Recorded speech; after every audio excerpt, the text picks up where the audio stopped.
हम बता रहे थे सिख मत का कि 5 गुरु हैं इनके जी, और उसके बाद इनके जो अमृतसर है ये सबसे बड़ा मतलब इनका गढ़ है, वहां पे इनका जो अमृतसर, इसका माना आप जरा देख लें, अमृत कहते हैं आबे हयात को और सर कहते हैं तालाब को, आबे हयात का तालाब, यानी कि वहां पे वो गुस्ल करते हैं। ठीक है, ये भी आपने याद रखना है, जो भी सिख मत को कबूल करता है तो वहां पे पहले वो एक गुस्ल करता है। और बिल्कुल सेम ऐसे ही एक गुस्ल जो है वो कहाँ पे मौजूद है, वो बपतिस्मा मौजूद है ईसाइयत के अंदर, कि जब कोई शख्स ईसाइयत कबूल करता है तो उस वक्त वो गुस्ल करता है। ऐसे ही सिख मत के 2 बड़े फिरके हैं, इनके नाम एक नामदारी फिरका है और एक अकाली फिरका है। और नामदारी जो फिरका है इसका बानी जो है वो भाई राम सिंह है, इनके रहनुमा भाई राम सिंह। 2 फिरके हैं सिख मत के जी, 2 फिरके हैं, एक अकाली है और दूसरा नामदारी है। ये 2 फिरके हैं सिख मत के। नामदारी के भाई राम सिंह हैं और अकाली फिरके के जदीद जो जुनूनी किस्म के सिख हैं वो इस फिरके के अंदर मौजूद है, अकाली फिरके के अंदर। ये आपने याद रखना है। तो सिख मत में जो सवाल आने वाला, पैदाइश गुरु नानक की, ननकाना साहब और अमृतसर बड़ा है, ग्रंथ साहब असल इनकी किताब है, कबीर दास बानी है, 2 फिरके हैं नामदारी और अकाली, और दूसरे गुरु ने गुरुमुखी तैयार की, और इसी तरह 5वें गुरु ने जो बुनियादी ग्रंथ है जिसको असली ग्रंथ कहा जाता है ये बनाए।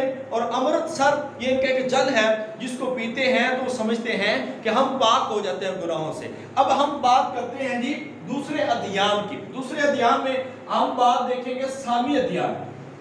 सामी अध्याय में वो दीन आते हैं जिसकी लड़ी हजरत इब्राहीम अलैहिस्सलाम से चलती है, जिसकी लड़ी हजरत इब्राहीम अलैहिस्सलाम से चलती है। वो कौन कौन से दीन है? एक है यहूदियत सबसे पुराना, ईसाईयत दूसरे नंबर पर और इस्लाम तीसरे नंबर पर। अब ये 3 वो दीन है जो कौन से दीन कहलाते हैं, यानी कि ये सामी अदियान है जिसके अंदर वो लोग मौजूद हैं, जिसके अंदर वो लोग मौजूद हैं जो कि हजरत इब्राहीम अलैहिस्सलाम से अपनी निस्बत को साबित करते हैं, यहूदियत, ईसाईयत और इस्लाम। अब ये तीनों का इल्हामी रूहानी जो पेशवा हैं वो हजरत इब्राहीम अलैहिस्सलाम है, यानी कि इनके तीनों के अब रूहानी पेशवा हजरत इब्राहीम अलैहिस्सलाम हैं, यानी कि तीनों के तीनों। हजरत इब्राहीम अलैहिस्सलाम के बेटे थे हजरत याकूब, हजरत इसहाक और हजरत इस्माइल। हजरत इसहाक की लड़ी से ये दोनों दीन आए, हजरत इसहाक की लड़ी से। और आपका हजरत इब्राहीम अलैहिस्सलाम का जो लक़ब है वो आपने याद रखना है, वो 3-4 लक़ब है। एक है जद्दुल अंबिया, यानी कि तमाम नबियों के दादा, तमाम नबियों के दादा, वो भी हजरत इब्राहीम अलैहिस्सलाम को कहा जाता है। और इसी तरह अबुल अंबिया, तमाम नबियों के बाप, ये भी हजरत इब्राहीम अलैहिस्सलाम को कहा जाता है। और ऐसे खलीलुल्लाह, खलीलुल्लाह यानी कि हजरत इब्राहीम अल्लाह के दोस्त, खलीलुल्लाह अल्लाह के दोस्त, ये भी हजरत इब्राहीम अलैहिस्सलाम को कहा जाता है। ऐसे जद्दे अमजद, जद्दे अमजद, ये भी हजरत इब्राहीम अलैहिस्सलाम को कहा जाता है। हजरत इब्राहीम अलैहिस्सलाम ने अपने बेटे हजरत इस्माइल अलैहिस्सलाम को बार-बियाबान जंगल में छोड़ा था। इसकी तफसीर इंशाल्लाह सोमवार वाले दिन होगी कि उसके साथ फिर वहाँ पे जो भाग दौड़ हुई थी, सफ़ा से मरवा, मरवा से सफ़ा, सफ़ा से मरवा, मरवा से सफ़ा, तो ये हज का जो रुकन बन गया वो भी हजरत इब्राहीम अलैहिस्सलाम से।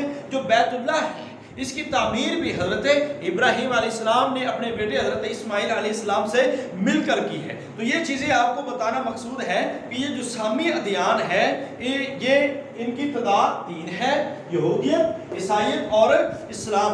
और इनके जो बड़े रहनुमा हैं वो कौन से हैं, यानी कि हजरत इब्राहीम अलैहिस्सलाम को इनका जद्दे अमजद तस्वर किया जाता है।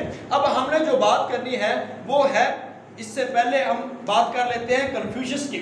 जो कन्फ्यूशियस है कि हमने कल इसको डिस्कस नहीं किया, सामी अदियान के अंदर हमने 2 दीन पढ़ने हैं। एक हमने पढ़ना है यहूदियत और एक पढ़ना है हमने ईसाईयत, एक यहूदियत और एक ईसाईयत।